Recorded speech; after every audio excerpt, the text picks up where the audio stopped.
बिस्मिल्लाहिर्रहमानिर्रहीम। आज हमारा चैप्टर नंबर 4 है जिसका लेक्चर 9 है और वो सॉलिड के हवाले से है। इसका इंट्रोडक्शन, डेफिनेशन सॉलिड की। Solid are rigid hard substances with definite shape and definite volume.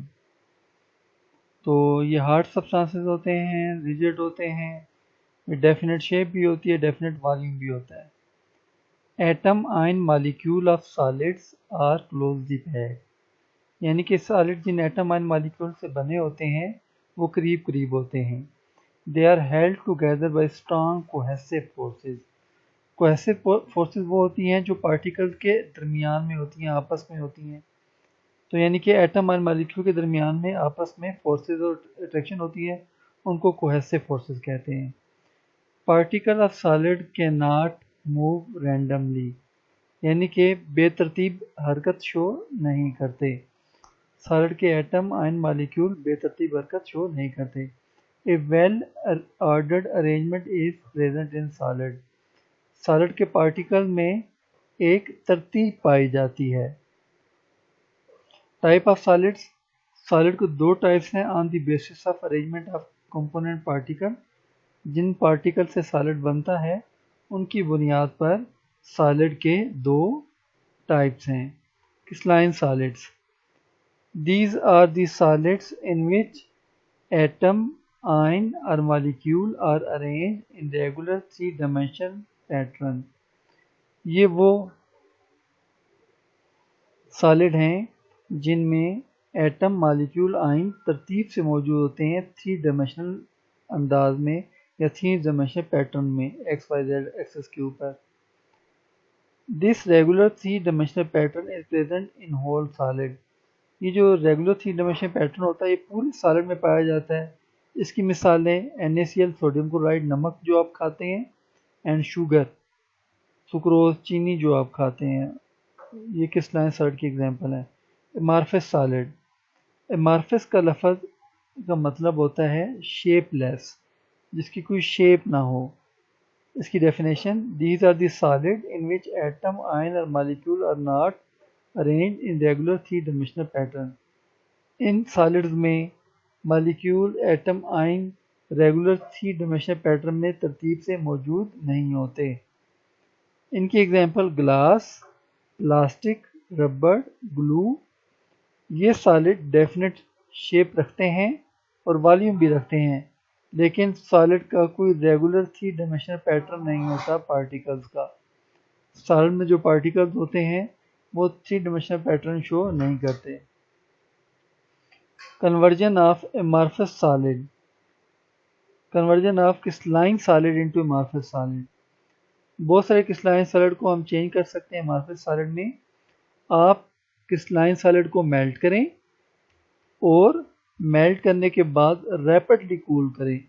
जब रैपिडली कूल करेंगे तो जो पार्टिकल्स होते हैं, यानी कि एटम एंड मॉलिक्यूल, उनको टाइम नहीं मिलता कि वो अपने आप को अरेंज कर सकें।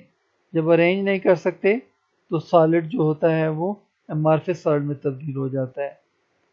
Properties of amorphous solid, amorphous solid have small region in which they show proper arrangement of particle.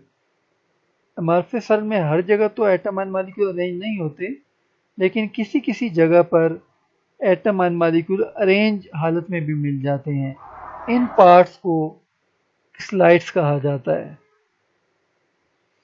अमार्फस solid do not have sharp melting point, amorphous solid के शार्प मेल्टिंग पॉइंट नहीं होते। They become soft for a long range of temperature, जैसे जैसे आप इनको गर्म करते जाते हैं तो ये नरम होते जाते हैं। दे can be moulded and blown into different shapes, आप इनको मुख्तलिफ सांचों में ढाल सकते हैं, इनकी शक्लें तब्दील कर सकते हैं हीट करके। They do not have definite heat of fusion, इनकी हीट ऑफ फ्यूजन डेफिनेट नहीं होती।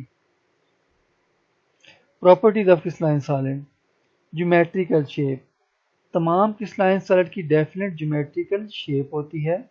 इसकी वजह ये होती है कि तमाम जो क्रिस्टलाइन सॉलिड हैं उनमें atom, ion, molecule three dimensional pattern में अरेंज होते हैं। एक क्रिस्टल की सेम फेसेस और इंटरफेशियल एंगल होते हैं स्ट्रक्चर के अंदर, यानी कि क्रिस्टल के अंदर फेस जो होते हैं रिपीट होते रहते हैं। और अगर हम क्रिस्टल को तोड़ दें और उसे पाउडर में तब्दील कर दें, छोटे छोटे क्रिस्टल में तब्दील कर दें, तब भी जो फेसेस और एंगल जो होते हैं उनकी शेप चेंज नहीं होती। मेल्टिंग पॉइंट्स, क्रिस्टलाइन सॉलिड के शार्प मेल्टिंग पॉइंट होते हैं। शार्प का मतलब जैसे ही मेल्टिंग पॉइंट आएगा उसी वक्त सारा सॉलिड मेल्ट हो जाएगा, यानी कि ये नहीं पहले सॉफ्ट होगा फिर मेल्ट होगा, ऐसा नहीं होगा। They can be identified from the sharp melting point.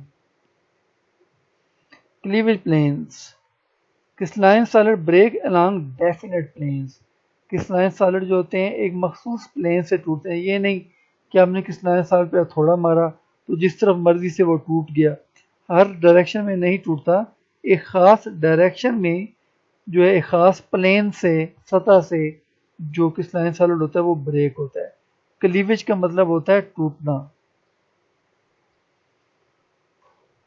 ये प्लेन जो होती हैं इनके स्पेसिफिक एंगल होते हैं और मुख्तलिफ क्रिस्टल में ये प्लेन्स मुख्तलिफ होती हैं। Anisotropy, it is the phenomenon in which crystal show change in physical property due to change in direction. ये ऐसा एक मज़हर है, फिनोमिनन को कहते हैं हकीकत। ये ऐसी हकीकत है जिसमें क्रिस्टल अपनी जो फिजिकल प्रॉपर्टीज़ होती हैं उनमें तब्दीली शो करते हैं जब आप क्रिस्टल की डायरेक्शन को चेंज कर देते हैं। जैसे क्रिस्टल की डायरेक्शन चेंज होगी क्रिस्टल की प्रॉपर्टीज में तब्दीली आ जाएगी। इस तरह की फिजिकल प्रॉपर्टी जो डायरेक्शन पे डिपेंड करती हों उनको हम एनआइसोट्रोपिक प्रॉपर्टी कहते हैं। कुछ एनआइसोट्रोपिक प्रॉपर्टी की example refractive index, coefficient of thermal expansion, electrical and thermal conductivity, ये एनआइसोट्रोपिक प्रॉपर्टीज हैं। इसकी मिसाल देखें, इलेक्ट्रिकल कंडक्टिविटी ऑफ ग्रेफाइट।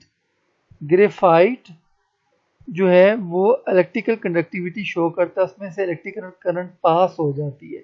कब? जब आप करंट को ग्रेफाइट की जो लेयर्स होती हैं उनके पैरेलल गुजारते हैं। आप अगर ग्रेफाइट की लेयर के परपेंडिकुलर करंट पास करेंगे तो करंट पास नहीं होगी, अगर आप पैरेलल पास करेंगे तो पास होगी। यानी कि ये प्रॉपर्टी जो इलेक्ट्रिकल कंडक्टिविटी ऑफ ग्रेफाइट है ये डायरेक्शन पे डिपेंड कर रही है। Symmetry, it is the repetition of faces, angle, edges when a crystal is rotated by 360 degree along its axis. यानी कि जब फेस रिपीट हो, एंगल रिपीट हो, एज रिपीट हो, जब एक क्रिस्टल को रोटेट किया जाता है, घुमाया जाता है बाय 360 डिग्री के एंगल से, तो इस रिपीटेशन ऑफ फेसेस को, एंगल को, एजेस को सिमेट्री कहते हैं। सिमेट्री के एलिमेंट्स होते हैं, उनमें सेंटर ऑफ सिमेट्री, उनमें प्लेन ऑफ सिमेट्री, यानी कि किसी क्रिस्टल में प्लेन होती है कि नहीं, ऐसी प्लेन जिसकी मदद से हम क्रिस्टल को दो बराबर हिस्सों में तकसीम कर सकें। एक्सिस ऑफ सिमेट्री, ऐसा एक्सिस जिसके ऊपर हम रोटेट करें तो फेसेस रिपीट होना शुरू हो जाएं। Habit of crystal, it is the shape of crystal in which it grows. ये क्रिस्टल की वो शेप है जिसमें क्रिस्टल ग्रो करता है। क्रिस्टल जो होते हैं वो कूलिंग ऑफ सैचुरेटिंग सोल्यूशन से हासिल होते हैं। आप सैचुरेटेड सोल्यूशन को ठंडा करें, आपको उससे क्रिस्टल मिल जाएंगे। आप लिक्विड को, अगर प्योर लिक्विड है, उसको ठंडा करेंगे तब भी आपको क्रिस्टल मिल जाएंगे। ये क्रिस्टल जो बनते हैं ये ग्रो करते हैं डिफरेंट डायरेक्शन में। क्रिस्टल की जो शेप होती है वो कंडीशन के ऊपर डिपेंड करती है। अगर आप कंडीशन चेंज कर देंगे क्रिस्टल की शेप चेंज हो जाएगी। मिसाल के तौर पर NaCl जो नमक खाते हैं आप, इसके जो क्रिस्टल होते हैं वो क्यूबिक होते हैं, जैसे लूडो का वो जो बड़ा गोटा होता है जो फेंकते डाइस होता है लूडो का, उसकी तरह से होते हैं। अगर आप इस NaCl के सोल्यूशन में 10% यूरिया डाल दें तब जो क्रिस्टल होंगे वो नीडल शेप हो जाएंगे या ऑक्टाहेड्रल हो जाएंगे, वो क्यूबिक नहीं रहेंगे। Isomorphism. It is the phenomenon in which two different substances exist in same crystalline form. ये ऐसी हकीकत है जिसमें दो मुख्तलिफ कंपाउंड होते हैं, सब्सटेंस होते हैं, एलिमेंट होते हैं, दो मुख्तलिफ, उनकी क्रिस्टलाइन फॉर्म सेम होती है। मिसाल आपको दे दूं, ये NaNO3 और पोटेशियम नाइट्रेट दोनों अलग अलग हैं, लेकिन दोनों की जो क्रिस्टलाइन फॉर्म रोम्बोहेड्रल है। ये हम आगे तफसील से पढ़ेंगे रोम्बोहेड्रल क्या चीज़ होती है। और ये जो डिफरेंट सब्सटेंसेस होते हैं जिनकी क्रिस्टलाइन फॉर्म एक जैसी होती है, इनको आइसोमॉर्फ कहते हैं। आइसोमॉर्फ एटम के ऊपर डिपेंड नहीं करते, एटम जो मर्जी हो उनके ऊपर डिपेंड नहीं करते। It depend upon the number of atom and their way of combination. ये एटम की तादाद पे डिपेंड करते हैं और वे ऑफ कम्बिनेशन पर। मिसाल के तौर पर पहली आप जो मिसाल देखी, सोडियम नाइट्रेट NaNO3 और पोटेशियम नाइट्रेट KNO3, ये रोम्बोहेड्रल हैं। इन दोनों में अब देखिए, इसमें सोडियम का एक एटम, फिर एक एटम नाइट्रोजन का, तीन एटम ऑक्सीजन के। यहाँ पर पोटेशियम का एक एटम, नाइट्रोजन का भी एक एटम, ऑक्सीजन के तीन एटम। जो दोनों में नंबर ऑफ एटम की रेशियो है वो 1:1:3 है। तो यहाँ आगे इस तरह से और भी कंपाउंड दिए हुए हैं, इनमें भी आप देख सकते हैं कि जो रेशियो है वो 2:1:4 है, इसमें भी 2 और ये 1:4 है। तो यहाँ पे एटम की तादाद बराबर है, इसलिए दोनों कंपाउंड जो हैं वो शो कर रहे हैं आइसोमॉर्फिज्म। आइसोमॉर्फ जो होते हैं उनमें जो आयन होते हैं उनके स्ट्रक्चर सेम होते हैं। मिसाल के तौर पर जैसे आप स्ट्रक्चर देखें, नाइट्रेट आयन NO3 आयन है हमारे पास, और हमारे पास कार्बोनेट एंड CO3 आयन है, इनका स्ट्रक्चर सेम है, ट्राइंगुलर प्लेनर। इस तरह से सल्फेट आयन है हमारे पास, इस तरह से हमारे पास क्रोमेट आयन है, इनके स्ट्रक्चर भी सिमिलर होते हैं, टेट्राहेड्रल होते हैं इनके स्ट्रक्चर भी। तो ये भी जो आइसोमॉर्फिज्म शो करते हैं। Polymorphism, it is the phenomenon, ये हकीकत है जिसमें कंपाउंड एग्जिस्ट करता है more than one crystalline form में। ये आइसोमॉर्फिज्म का उलट है, ऑपोजिट है ये। यानी कि यहाँ पर कंपाउंड एक होता है, क्रिस्टलाइन फॉर्म दो होती हैं। ऊपर कंपाउंड यहाँ पर दो हैं, कंपाउंड दो हैं यहाँ पर, क्रिस्टलाइन फॉर्म एक है। यहाँ पर कंपाउंड एक है और क्रिस्टलाइन फॉर्म दो होंगी।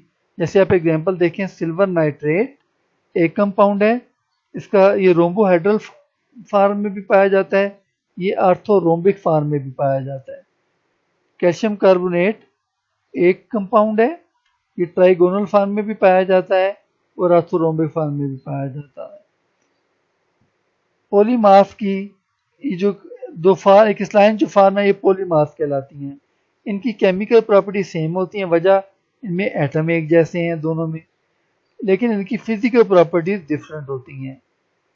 एलोट्रॉपी, एलोट्रॉपी और पॉलीमॉर्फिज्म एक ही चीज़ है, सेम थिंग। फ़र्क क्या है, इस पॉलीमॉर्फिज्म में कंपाउंड है और यहाँ डेफिनेशन में एलिमेंट होता है। एलोट्रॉपी फिनोमिनन है जिसमें एलिमेंट एग्जिस्ट करता है more than one crystalline form में। एलिमेंट सल्फर है, इसकी क्रिस्टलाइन फॉर्म रोम्बिक है और मोनोक्लिनिक है। एलिमेंट कार्बन है, जो डायमंड हो तो क्यूबिक होता है और ग्रेफाइट हो तो हेक्सागोनल होता है। एलिमेंट टिन है, SN, अगर ग्रे टिन है तो क्यूबिक होगा, वाइट टिन है तो टेट्रागोनल होगा। Transition temperature, it is the temperature at which two crystalline forms of the same substance can coexist in equilibrium with each other। ये वो टेम्परेचर है जिस पर जो दो क्रिस्टलाइन फॉर्म होती है एक ही सब्सटेंस की, वो इक्विलिब्रियम में पाई जाती हैं एक दूसरे के साथ।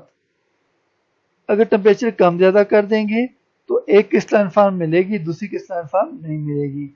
ये एग्जांपल देखें, ग्रेटिन, ग्रेटिन क्यूबिक होता है 13.2 डिग्री सेंटीग्रेड पर, इससे कम टेम्परेचर तो क्यूबिक होगा, ज़्यादा हो तो टेट्रागोनल होगा। 13.2 पर ये दोनों क्यूबिक और टेट्रागोनल जो फॉर्म है ग्रेटिन और वाइटिन की, ये दोनों तवाज़न की हालत में, इक्विलिब्रियम की हालत में पाई जाती हैं। सल्फर रोम्बिक, सल्फर मोनोक्लिनिक, ये 95.5 पर दोनों क्रिस्टलाइन फॉर्म को एग्जिस्ट करती हैं। Potassium nitrate orthorhombic, potassium nitrate rhombohedral 128 degree centigrade पर दोनों फार्म क्रिस्टलाइन फार्म जो होती हैं ये इक्विलिब्रियम में पाई जाती हैं, तवाज़न में पाई जाती हैं। ट्रांजिशन टेम्परेचर लेस होता है मेल्टिंग पॉइंट से। उसकी रीज़न क्या है यहाँ पर आप देख सकते हैं। ट्रांजिशन टेम्परेचर जो है इसमें ट्रांजिशन में स्टेट में देखें क्यूबिक ये भी स्टेट सॉलिड है और टेट्रागोनल ये भी स्टेट सॉलिड है। एक सॉलिड स्टेट में चेंज हो जाती है, यानी कि कोई ज़्यादा बड़ा चेंज नहीं आता, मामूली सा चेंज होता है जिसके लिए हमें बहुत कम टेम्परेचर चाहिए होता है। लेकिन जब मेल्ट करना होता है तो जो सॉलिड होता है वो लिक्विड में चेंज होता है, बहुत बड़ा चेंज होता है ये, उसके लिए हमें ज़्यादा हीट चाहिए होती है। अब शॉर्ट क्वेश्चन हैं। How crystalline solid can be converted into amorphous solid. तो क्रिस्टलाइन सॉलिड को आप कैसे एमॉर्फस सॉलिड में कन्वर्ट कर सकती हैं, यहाँ पर दिया हुआ है। वाटर क्रिस्टलाइट्स, क्रिस्टलाइट्स के बारे में यहाँ पर दिया हुआ है।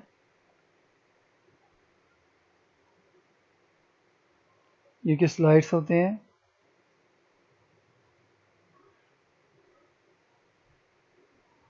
बाकी आगे डेफिनेशन है वो आप देख लीजिएगा लेक्चर में। एनाइसोट्रोपी डेफिनेशन है, habit of crystal, isomorphism, polymorphism, allotropy, transition temperature, why transition temperature is always less than melting point. ये आप लिखेंगे, इसमें सारा जो है ये वाला टॉपिक लिखेंगे आप यहाँ पर।